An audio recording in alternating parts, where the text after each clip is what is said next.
আহিছে vacancy FCI recruitment 2022 total পদ আছে 5043 assistant grade junior engineer vacancy খালী হৈছে কেনেকৈ এপ্লাই কৰিব লাগিব লাষ্ট ডেট কিমান গতিকে মনোযোগ দি শুনিব কি কোৱালিফিকেশন থাকিব লাগিব ডিগ্ৰী কৰা ষ্টুডেন্ট সকলেও এপ্লাই কৰিব পাৰিব FCI ৰিক্ৰুইটমেণ্ট 2022 লাষ্ট ডেট 5/10/2022 অৰ্থাৎ লাষ্ট ডেট হৈছে অন্তিম তাৰিখ হৈছে 5/10/2022 সময় আছে চিন্তা কৰিব নালাগে নিশ্চয় দেখিছে ভাৰতীয় খাদ্য নিগমত পদ খালী হৈছে 5043টা পদ খালী গ্ৰেড 3 পদ এপ্লাই হ'ব অনলাইন মোডত এ নিশ্চয় দেখিছে FCI recruitment vacancy details 2022 post name assistant grade junior engineer total vacancy আছে আমাৰ 5043টা FCI ভ্যাকেন্সি ডিটেইলছ ক'ত কিমান পদ মুকলি হৈ আছে মনোযোগ দি শুনিব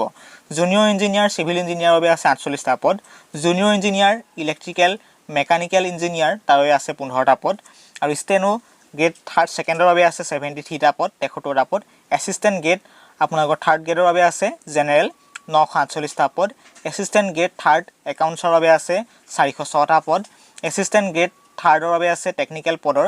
1406টা পদ এসিস্ট্যান্ট গ্ৰেড 3rd ডিপাৰ্টমেন্টৰ বাবে আছে 2054টা পদ আৰু লগতে এসিস্ট্যান্ট গ্ৰেড 3rd ৰ হিন্দী ডিপাৰ্টমেন্টৰ বাবে আছে 93টা পদ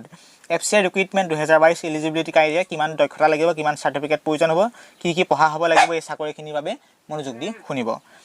FCI qualification details junior engineer civil engineer diploma degree in civil engineer junior engineer electrical mechanical engineer diploma degree in electrical mechanical engineer কৰা হ'ব লাগিব steno grade second বাবে ডিগ্ৰী গ্ৰেজুৱেট কৰা হ'লে হ'ব যিকোনো প্ৰগ্ৰামৰ পৰা steno grade বাবে ডিগ্ৰী লাগে only assistant grade 3rd বাবে আছে জেনেৰেলৰ ডিগ্ৰী গ্ৰেজুৱেট কৰা হ'লে হ'ব ঠিক আছে assistant grade 3rd একাউন্টছৰ বাবে বিকম কৰা হ'ব লাগিব assistant grade 3rd technical post of BSc in agriculture, botany, geology, biology, biotechnology, biochemistry, microbiology, food service, PE or BTech in food service and technology, agriculture, engineering, biotechnology সেইখিনিত কৰা হ'লে আপুনি assistant grade 3rd or technical postত apply কৰিব পাৰিব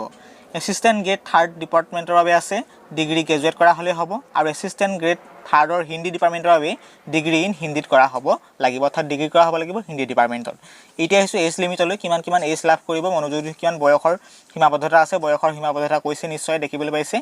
FCI recruitment নিশ্চয় দেখিছে as ৰিলেক্সেশ্যনৰ কথা উল্লেখ কৰিছে এজ ৰিলেক্সেশ্যন ইয়াত কৈছে OBC ক্যান্ডিডেট পাব 3 ইয়াৰ্স 3 বছৰ ST ক্যান্ডিডেট পাব 5 বছৰ age relaxation PWD BD general পাব ক্যান্ডিডেট 10 বছৰ age relaxation PWD BD OBC পাব অৰ্থাৎ OBC ক্যান্ডিডেট পাব 13 বছৰ PWD BD ST ক্যান্ডিডেট পাব 15 বছৰ age relaxation application physiology application ফিজৰ কথা উল্লেখ কৰিছে ST PWD BD সাৰ্ভিং ডিফেন্সন এফালে personnel ex servicemen women candidate nil কোনো পেমেন্ট কৰিব নালাগে আৰু যিখিনি তাৰ বাদে যিখিনি অল আদাৰ ক্যান্ডিডেট আছে তেওঁলোকে কিমান পেমেন্ট কৰিব লাগিব 500 টকা পেমেন্ট কৰিব লাগিব এপ্লাই মোড হ'ব পেমেন্ট মোড হ'ব অনলাইন আৰু লগতে এপ্লাই কৰিব লাগিব অনলাইন মাধ্যমেৰে এই নিশ্চয় বুজি পাইছে আৰু এইখিনিতে জনাই থক গেট পেমেন্ট কথা উল্লেখ কৰিছে পেমেন্ট কিমান স্যালাৰি লাভ কৰিব FCI স্যালাৰি ডিটেইলছ এতিয়া হৈছে FCI স্যালাৰি ডিটেইলছ কিমান স্যালাৰি লাভ কৰিব আপুনি এই চাকৰিখিনি পালে junior engineer electrical mechanical engineer junior engineer civil service engineer যিখিনি আছে আমাৰ সিস্টেমত সেইখিনি মতে আপোনালোকৰ 34000 টকাৰ পৰা 1,03,400 টকাৰ ভিতৰত আপুনি পেমেন্ট লাভ কৰিব ষ্টেনো গ্ৰেডৰ সেকেন্ড যিখিনি আছে তেখেতলোকৰ বাবে 3,30,500 টকাৰ পৰা 88,100 ৰ ভিতৰত আপুনি পেমেন্ট লাভ কৰিব accounts grade 3rd Hindi assistant grade 3rd depart আমাৰ assistant grade 3rd technical assistant grade 3rd accounts assistant grade 3rd general তেওঁলোকে 28,200 টকাৰ পৰা 79,200 টকাৰ ভিতৰত পেমেন্ট লাভ কৰিব স্যালাৰি লাভ কৰিব আৰু নিশ্চয় দেখিছে এটা আছিল গুৰুত্বপূৰ্ণ ইনফৰমেশন গতিকে এপ্লাই লিংক ভিডিও ডেসক্ৰিপচন দিছো তাত গৈ আপুনি এপ্লাই কৰিব পাৰিব অনতিপলমে লিংক যেটো অনুৰোধ কৰিছো ভিডিও স্কিপ নকৰাকৈ চাব ভিডিওটো বন্ধ হৈ গ'লে শেয়াৰ নকৰাকৈ নাথাকিব ধন্যবাদ আপোনাৰ দিন শুভ হওক